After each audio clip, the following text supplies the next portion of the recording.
কেউ পাবেন না, এটা শুরু। তবে আমি আবারও বলছি, এখানে প্রচুর গুন্ডা রয়ে গেছে অলিতে গলিতে। আমার ডিপ ক্লিনিং অর্থাৎ স্যানিটাইজ করার সময় চলে এসেছে তারকেশ্বর। ট্রিটমেন্ট কোন স্টাইলে হবে আমি এক কথায় বলে চলে গেলাম, যোগী স্টাইলের ট্রিটমেন্ট হবে। যারা গুন্ডা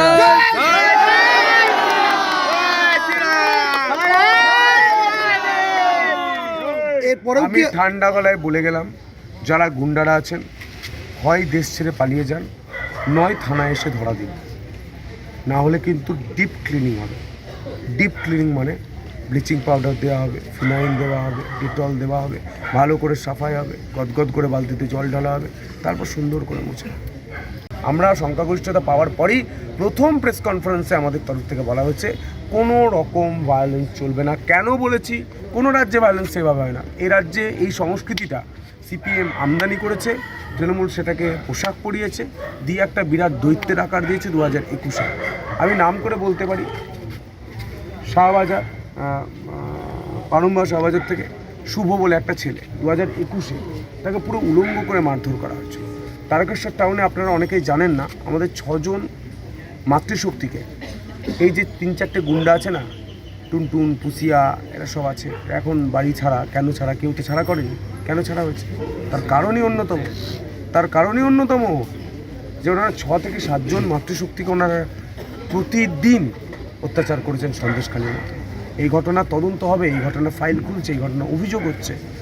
বলছি আজকের ঘটনায় আপনাদের 5 জনকে আটক করা হয়েছে, সেটা আপনি বলেছেন? সেটা আপনাদের কর্মীরাই বলছেন, আপনাদের বিজেপির একজন কর্মী। কে বলেছে? পুলিশকে জিজ্ঞাসা করুন, আমি তো এতক্ষণ ধরে কথা বললাম। 3 জনকে আটক। প্রশাসনের তরফ থেকে কোনো কিছু আশ্বাস দেওয়া হচ্ছে?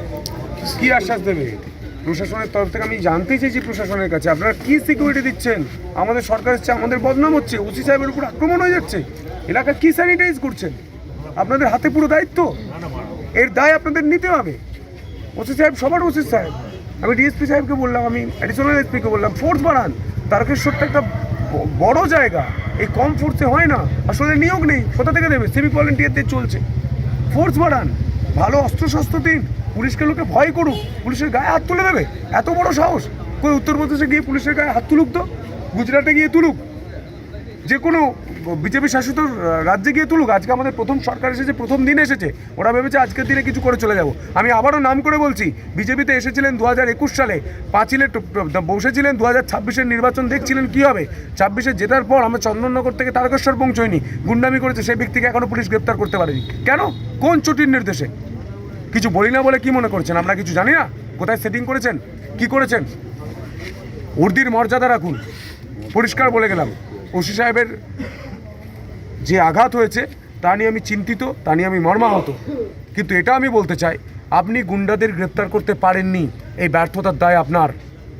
মহারাজ নাগ সহ তার টিম, আমি নাম ধরে ধরে বলতে পারি, যেহেতু আমরা সরকারে আছি, আমরা রেসপন্সিবিলিটি পারসন, আমি নাম বাইরে বলছি না, তাদেরকে এখনও পর্যন্ত গ্রেপ্তার করেননি। কারণ আপনি জানেন না আপনার উপর কে আক্রমণ করেছে?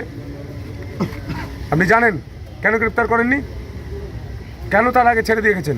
কী মনে করছেন এই ঘটনা ঘটবে, সরকারের বদনাম হবে, বিজেপির 4-5টা ছেলেকে, 10-15টা ছেলেকে কেস দেবো, তারপর তুলবো? এইসব চালাকি চলবে না। আমি বলেছি সিসিটিভি ফুটেজ দেখান, কারা আক্রমণ করেছে আমি জানতে চাই। বলছে তদন্ত চলছে, ওইসব তদন্তের ধারধারি না। আগে তদন্ত, আমার উপর আক্রমণ হচ্ছে, সেই তদন্ত কোথায়? সিসিটিভি ফুটেজ দেখান। আর উনি ওখানে লাঠিচার্জ করেছেন, বিনা প্ররোচনায় লাঠিচার্জ কেন করেছেন, সেই হিসাবও আমরা নেব, সরকারিভাবে নেব।